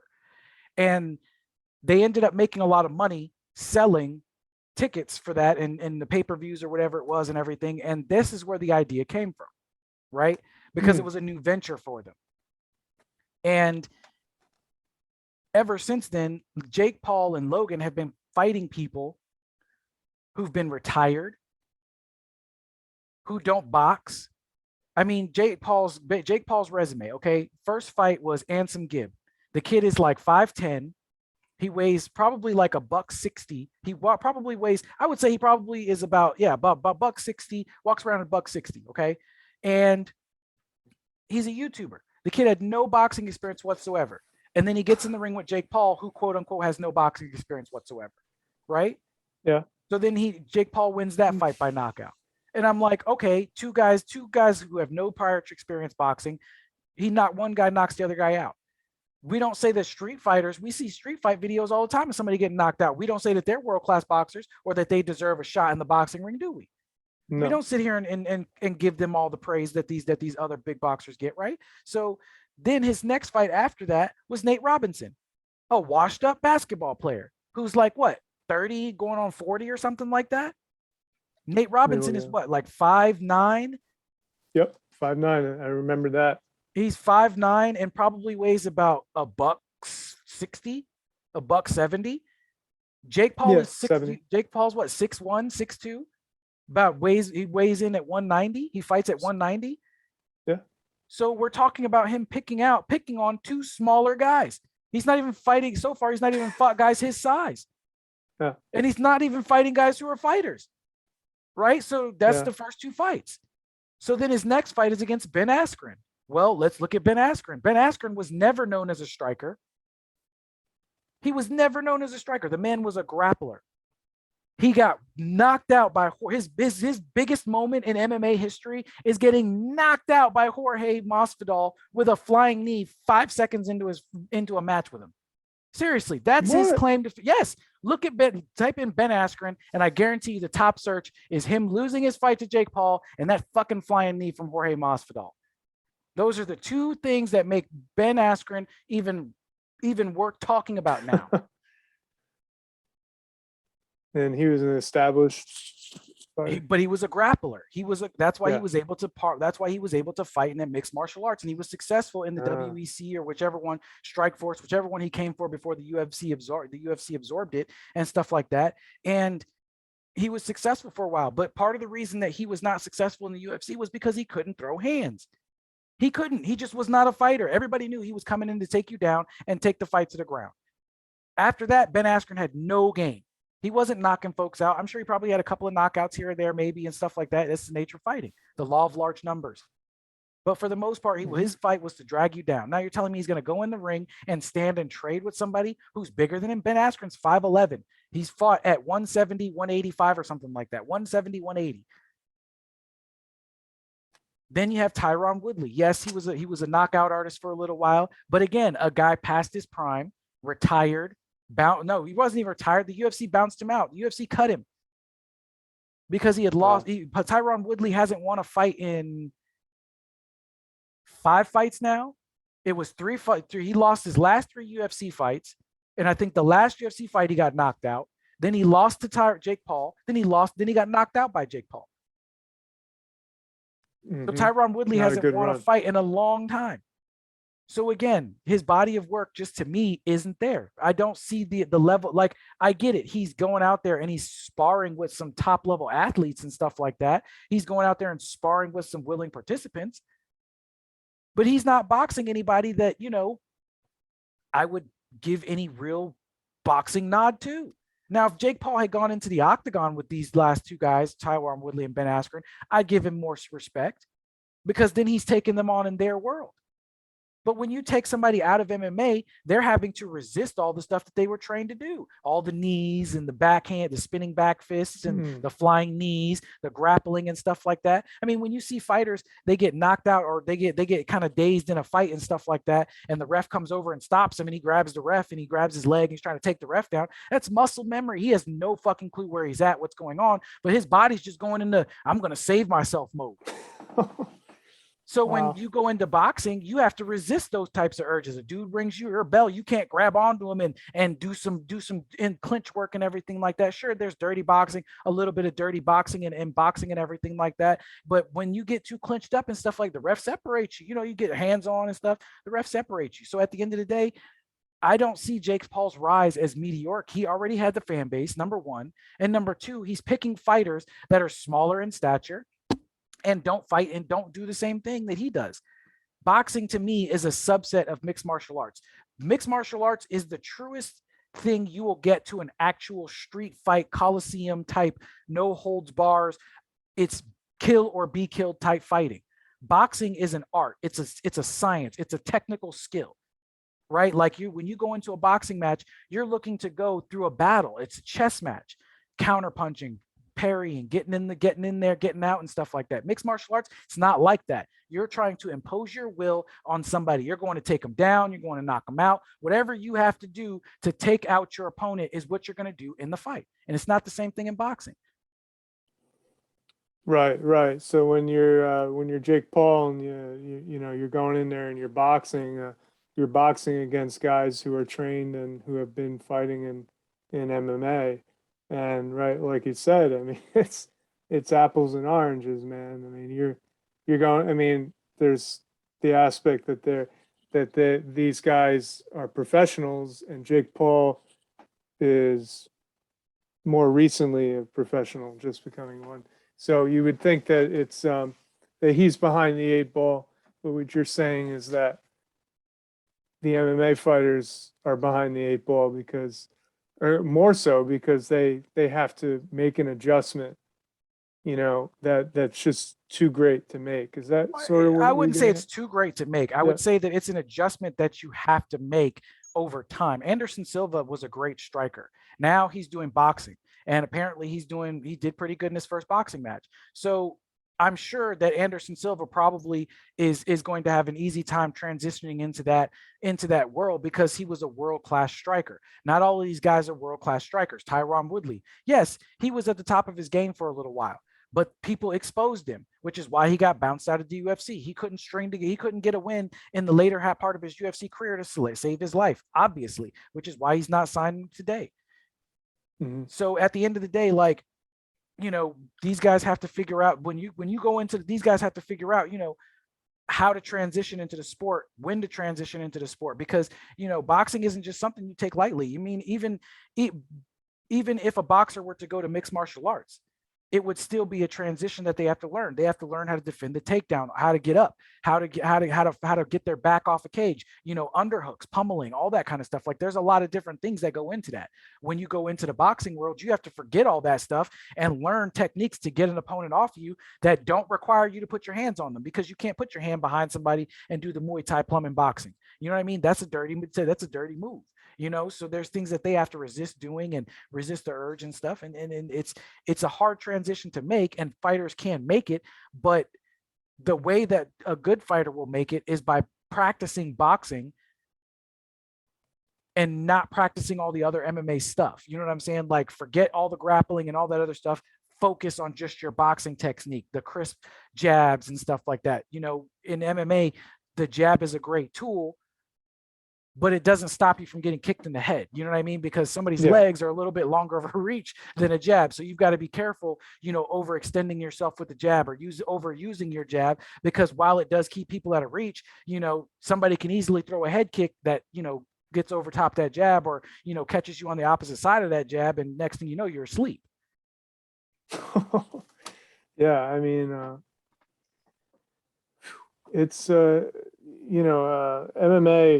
yeah, it's intense, man. And I could see why, maybe Jake Paul has chosen boxing as a little bit more as yeah, exactly. His in ramp, right? Exactly. I mean, and I don't want to take away from Jake Paul if he really does have the stuff, but I haven't seen it yet. I've got to see him go up against somebody who's dedicated their life to the craft of boxing. And there are tons of people out there who are amateur ranked fighters and pro ranked fighters that people have never heard of.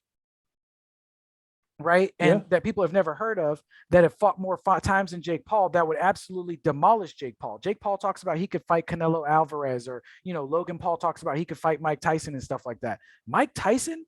Really? If that happens, have you seen Mike Tyson's boxing clips? That man still packs a punch. I've seen him hit the heavy bags and training videos. I wouldn't stand in front of Mike Tyson right now. No, I'm sorry. Mike Tyson would have to be like 90 years old before I even consider him. I would need to know that man is completely feeble. Like there's no way. Yeah. I mean, he'd put you out. He'd do some permanent damage. Exactly. And, I mean, in this Floyd Mayweather fight, I mean, the fight that Logan Paul had against Floyd Mayweather wasn't really boxing. He was just trying to make some money. I mean, in all honesty, there was a point in the fight where people said that Floyd Mayweather actually knocked out Jake Paul. When you see the clip, Jake Paul was jarred by the punch. Logan Paul was jarred by the punch. He was. Now, would I say he was knocked out? I don't know. But you definitely could tell that he wasn't expecting that punch to ring his bell as much. And people say that Floyd carried him a little bit to keep him through the round. Now, I could believe that, because Floyd Mayweather's a showman. He's about making money now. Yeah, but also that's interesting. It's just that point that you'd say that, yeah, I mean, Floyd Mayweather maybe didn't go all out on him because, this is a guy who's established and one of the greatest of all time. So I think that, I think it's absurd that Jake Paul thinks he could beat him, even if Floyd May's been out of it maybe a little bit. But I believe, it's, if they want to do a celebrity boxing thing, that's cool. You know what I mean? Stay in your lane.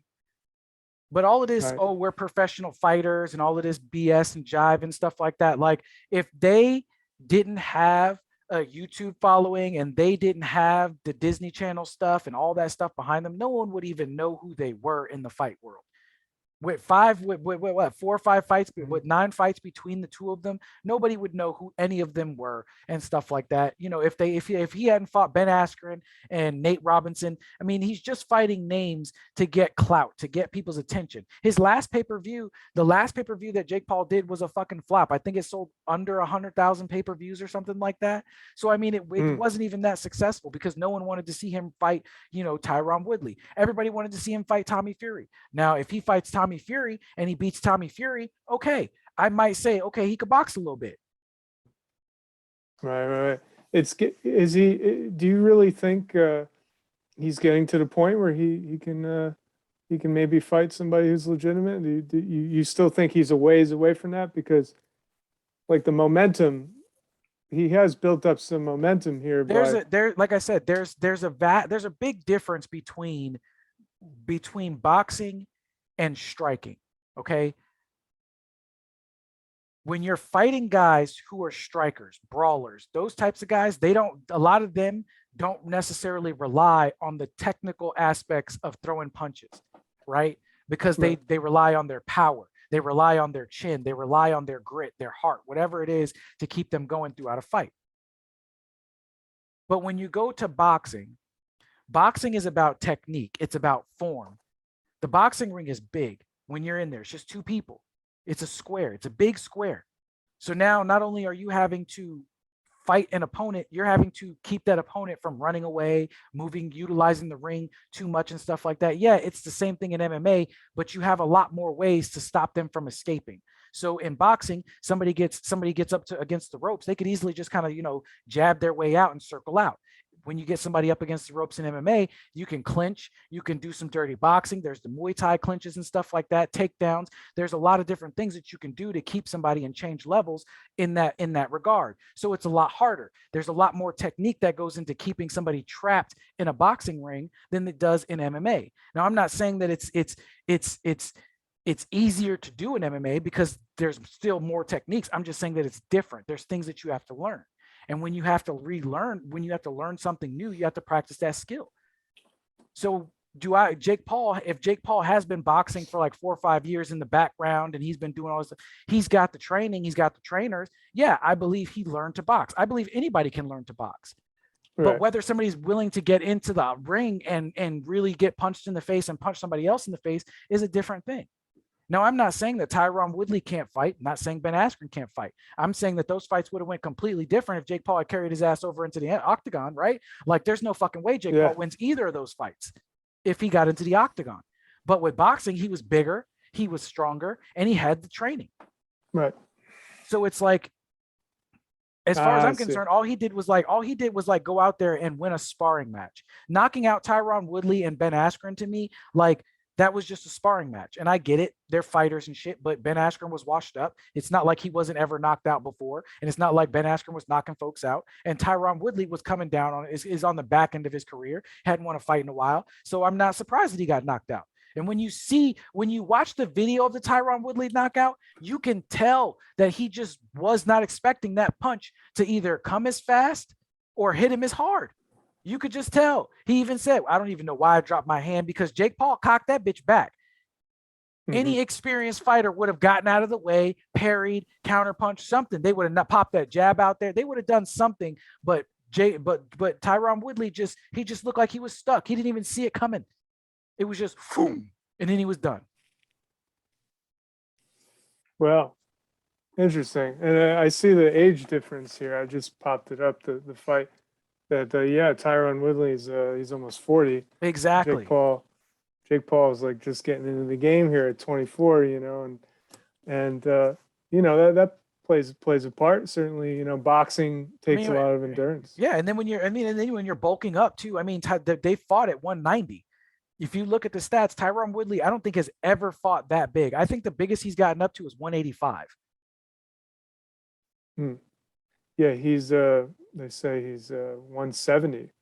Exactly. He's 170 pounds. So so you're talking about a 20-pound weight difference that he had to throw on in order to get in the ring and box with this guy. And people think that people would like to say that doesn't play into an advantage, and it can and it can't, right? Like the height advantages, the weight advantages, they can and they can't. Brock Lesnar, when he fought Frank Mir, the only reason he was able to beat Frank Mir was because he was just a bigger guy. Just weighed more. He was able to sit on top of Frank Mir. He was able to physically impose on him and stuff like that because he's just a larger guy. And that's what happens. You know what I'm saying? Like, that's what ends up happening sometimes. And that's what I see when I see Jake Paul. The reason Tyron Woodley fought at 170 is probably because he didn't have to cut as much weight. He probably naturally walks around anywhere between 170 and 180. So when he's in shape, probably walks around at 170. When he's out of shape, probably 175, 180 and stuff like that. All he's got to do is, do his workout, his camp and everything like that. And he can easily slide back down to 170. But Jake Paul, he probably walks around closer to 200 pounds. I can almost guarantee that. As big as his ass is, 6'2", I can guarantee he probably walks around closer to 200 pounds, and he probably gets down to 190 to get into those fights because that's his workout weight. You know what I'm saying? I'm sure when he's bulking up and everything like that, working out in the gym and stuff, his cardio, that's what keeps him at 190. But I'm sure he's not working out, probably gets up to like an easily 200, 210, 215. Talking about a Oh man who's yeah. 6'2". Come on. But like you said, if he wants to fight bigger names, then he's got to stay disciplined and not turn into Zion Williamson. Yeah, well, I mean, well, again, that's where we've got to ask ourselves: is he taking the steroids, and why, why, why are we not finding out? Like, is he what testing are they going through? Is what I want to know. Like, are they going through officially sanctioned testing, like the the athletic commissions and stuff like that, or is Mhm. this just some sort of like, go out there and fight their drug, whether they pass the drug test or not, they're still going to let them fight. You know what I mean? Like what's at stake there? And because what, Yeah. what, what, what, what, what rules are they playing by? Who's the champion of their boxing league? Well, let's see. I'm not even sure. I'm sorry. I should really dig more into this before I talk about it. But No, you're good, man. I think that, yeah, thank you. But I've hung in there. You've thrown some big punches, and I'm trying. I'm like, and I think that it's just fascinating anytime that somebody comes off the street or is like does something different, is in show business, and they have this big personality, and they're able to jump into a professional sport, and like it rings a bell of like it's not the same, but like Jordan playing baseball, obviously he's a great athlete in one sport, completely different. But it's like we don't see this very often, and it captures the nation's attention a Well, bit. again, like I said, it's mostly because they already had a fan base. If they had didn't have the fan base behind them and their foray into boxing, they were boxing right now, no one would know who they were. They'd be fighting on undercards, in the middle of nowhere, or fighting, in back alleys, underground promotions and stuff like that. They'd be working to get to the big time, to the big show. People like Tank Davis and Teofimo Lopez and Canelo Alvarez, like these guys have earned their stripes. They've earned the right to be called professional boxers because they've built their fan base from the ground up. They didn't come into boxing, with a million fans because they were in some YouTube, they made some YouTube videos and stuff like that. Like, Jake Paul and Logan Paul have their, like I said, big fan bases. They were making big money. You know what I mean? They were big names before they were boxing. So it's like, it's not hard to believe. Like Troy Aikman's new beer venture. I don't know if you've heard anything about that. He's doing this new beer venture. It's going to be successful because he's fucking Troy Aikman.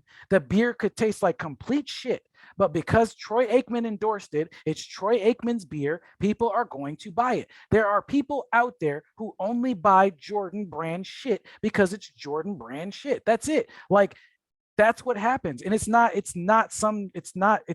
hard to understand why these people are successful when they do something else, when they've already built something else up. It's just like how people are like, Elon Musk is a brilliant guy because he made a lot of money. Elon Musk sold some shit off, made, and then bought something else, and now is producing stuff. He sold off something he made.